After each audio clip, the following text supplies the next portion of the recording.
दिखावे का भंडारा बनाम हकीकत का सच।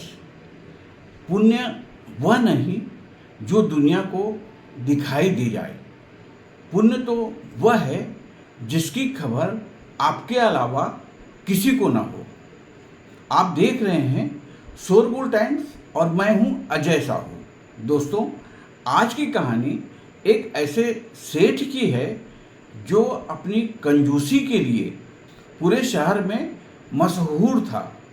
लेकिन एक दिन उसने ऐसा सेवा कार्य का प्रदर्शन किया कि लोग आश्चर्यचकित हो गए। लोगों ने कहा, वाह सेठ जी, क्या दिल है आपका। लेकिन अगले ही दिन एक गिलास पानी ने उसके पूरे दिखावे का सच सामने ला दिया।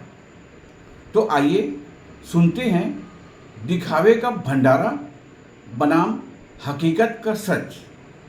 शहर में धनराज मल नाम के एक सेठ जी रहते थे। धन दौलत की कोई कमी नहीं थी। शहर के बीचों बीच उनकी बड़ी सी दुकान थी। कमाई भी अच्छी थी। लेकिन एक चीज के लिए सेठ जी पूरे क्षेत्र में मशहूर थे, कंजूसी। लोग मजाक में कहते थे, अगर धनराज मल से एक गिलास पानी मांग लो तो पहले वह यह पूछेंगी कि पानी पिलाने से उनको क्या फायदा होगा। सेठ जी भी अपनी कंजूसी पर बड़े गर्व से कहते, पैसा कमाना आसान नहीं है, एक एक पैसा बचाकर रखना पड़ता है। समय बीतता गया। एक दिन सेठ धनराज मल की शादी की 25वीं सालगिरह थी। सुबह बाजार खुला तो लोगों ने देखा कि सेठ जी की दुकान के सामने बड़ा सा पंडाल लगाया जा रहा है। कुछ ही देर में टेबल सज गए, बड़े बड़े बर्तन आ गए और देखते ही देखते शरबत तैयार होने लगा। बाजार के दुकानदार एक दूसरे का चेहरा देखने लगे। एक दुकानदार ने दूसरे से पूछा, भाई ये क्या हो रहा है। दूसरा बोला, पता नहीं, शायद धनराज मल की जगह कोई और दुकान खोलकर बैठा है। सबको बड़ी हैरानी हुई। जो आदमी एक एक पैसे का हिसाब रखता है वह आज इतना खर्च कैसे कर रहा है। थोड़ी देर बाद शरबत बांटना शुरू हुआ। रिक्शे वाले, मजदूर, आसपास के दुकानदार, राहगीर, यहाँ तक कि सड़क किनारे बैठे भिखारी भी शरबत पीने लगे। और सबसे बड़ी बात, सेठ धनराज मल खुद लोगों को शरबत पिला रहे थे। उनका पूरा परिवार सेवा में लगा हुआ था। लोग हैरान थे। कोई कह रहा था, सेठ जी तो आज बिल्कुल बदल गए। कोई कह रहा था, शायद उम्र के साथ दिल भी बड़ा हो गया। दोपहर तक शरबत चलता रहा और फिर हुआ भव भंडारा। लोगों ने भरपेट भोजन किया। किसी ने सेठ जी को आशीर्वाद दिया। किसी ने कहा, भगवान आपकी जोड़ी सलामत रखे। तो किसी ने कहा, सेठ जी आपने आज बहुत पुण्य कमा लिया है। सेठ जी मुस्कुराते रहे। उधर बाजार में उनकी चर्चा होने लगी। धनराज मल जैसा कंजूस आदमी इतना बड़ा भंडारा कर सकता है, सोचा भी नहीं था। लेकिन कहानी अभी खत्म नहीं हुई है। शाम हुई। सेठ जी का परिवार दोपहर के बचे हुए भोजन को लेकर शहर के एक बड़े मंदिर में पहुंचा। मंदिर के बाहर बैठे गरीबों और भिखारियों को खाना बांटा जाने लगा। सेठ जी अपने हाथों से खाना परोस रहे थे। संयोग से उस समय मंदिर में कई संभ्रांत लोग भी मौजूद थे। वे सेठ जी को अच्छी तरह जानते थे। आज उनका यह रूप देखकर हर कोई दंग था। एक आदमी ने दूसरे से कहा, देखो भाई, इंसान को बदलने में देर नहीं लगती।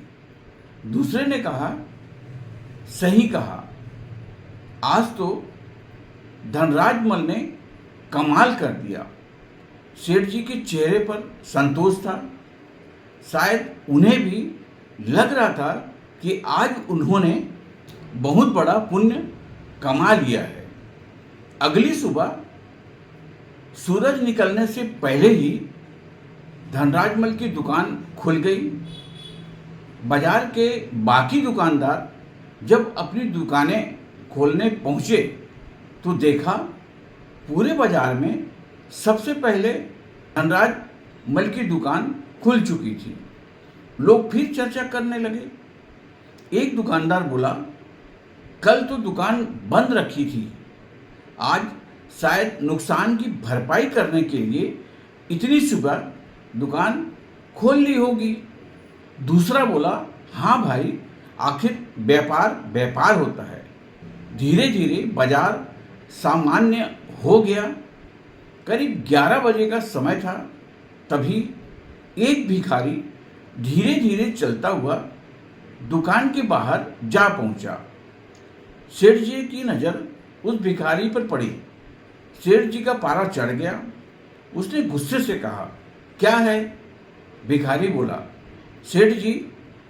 सेठ ने बीच में ही बात काट दी। बोले, सुबह से दुकान खोलकर बैठा हूं, अभी तक बोहनी नहीं हुई है और तुम मुंह उठाकर भीख मांगने चले आए। भिखारी चुप रहा। सेठ फिर गरजे, चले जाओ, यहाँ कुछ नहीं मिलेगा। भिखारी ने बड़ी विनम्रता से कहा, सेठ जी, मैं भीख मांगने नहीं आया हूँ। सेठ ने तिरस्कार से पूछा, तो फिर? भिखारी बोला, बहुत तेज प्यास लगी है, बस एक गिलास पानी दे दीजिए। सेठ का गुस्सा और बढ़ गया। उन्होंने कहा, यह कोई प्याऊ घर है क्या? यहाँ पानी पिलाने वाला अभी कोई नहीं है। भिखारी बोला, एक गिलास पानी तो मांग रहा हूँ। लेकिन सेठ जी नहीं पसीजे। उन्होंने दुत्कारते हुए कहा, कितनी बार कहूँ, निकल यहाँ से। कुछ पल तक भिखारी सेठ जी को देखता रहा। फिर उसके चेहरे पर एक अजीब सी मुस्कान आई। भिखारी ने धीरे से कहा, सेठ जी, कल आपने जितना पुण्य कमाया था, आज आपके इस एक व्यवहार से वह सारा पुण्य मिट्टी में मिल गया। सेठ धनराज मल के हाथ वहीं रुक गए, जैसे किसी ने अचानक उसके भीतर का आईना उसके सामने रख दिया हो। कल का दिन उनकी आंखों के सामने घूमने लगा। शरबत, भंडारा, मंदिर, भिखारियों को खाना, लोगों की तारीफ, क्या धर्मात्मा आदमी है, क्या पुण्य कमाया है। और फिर आज उनके सामने खड़ा एक प्यासा आदमी जो सिर्फ एक गिलास पानी मांग रहा था। सेठ जी को जैसे अपनी गलती का एहसास हुआ। उन्होंने तुरंत दुकान के अंदर रखा मटका खोला, गिलास में पानी भरा और भिखारी की तरफ बढ़ाया। लेकिन भिखारी ने अपना हाथ पीछे खींच लिया। सेठ बोले, अरे ले लो पानी। भिखारी ने श्वास स्वर में कहा, अब नहीं चाहिए सेठ जी। सेठ हैरान होकर बोले, क्यों? भिखारी ने कहा, कल आपके हाथों से मिला खाना मेरे पेट की भूख मिटा दी थी, लेकिन आज आपकी कड़वी बात ने मेरी प्यास बुझा दी। सेठ के पास कोई जवाब नहीं था। वे पानी का गिलास लेकर उसके हाथ में देने की पूरी कोशिश करते रहे, लेकिन भिखारी बिना पानी पिए वहाँ से चला गया। सेठ बस उसे जाते हुए देखते रह गए और शायद उस दिन पहली बार उन्हें समझ आया कि दान करने के लिए कोई अवसर नहीं, सच्चा दिल चाहिए। दोस्तों, आज के समय की सबसे बड़ी विडंबना शायद यही है। पहले धर्म इंसान के व्यवहार में दिखाई देता था। किसी भूखे को रोटी खिला देना, किसी प्यासे को पानी पिला देना, किसी थके हुए को बैठने की जगह दे देना, किसी बुजुर्ग का हाथ पकड़ लेना, किसी दुखी इंसान के कंधे पर हाथ रख देना, यही तो इंसानियत थी। लेकिन आज कई बार धर्म भी प्रदर्शन का हिस्सा बन गया है। धर्म तो हमारे व्यवहार में होना चाहिए, हमारी जुबान में होनी चाहिए, हमारी नियत में होना चाहिए।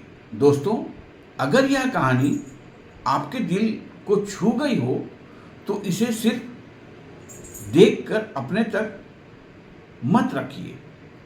इसे अपने किसी ऐसे मित्र या अपने रिश्तेदार तक जरूर पहुंचाइए जिससे इसकी ज़रूरत हो सकती है, क्योंकि हो सकता है आपका एक शेयर किसी को भंडारा करने से न रोके, लेकिन भंडारा करने के बाद किसी ज़रूरतमंद को दुत्कारने से जरूर रोके।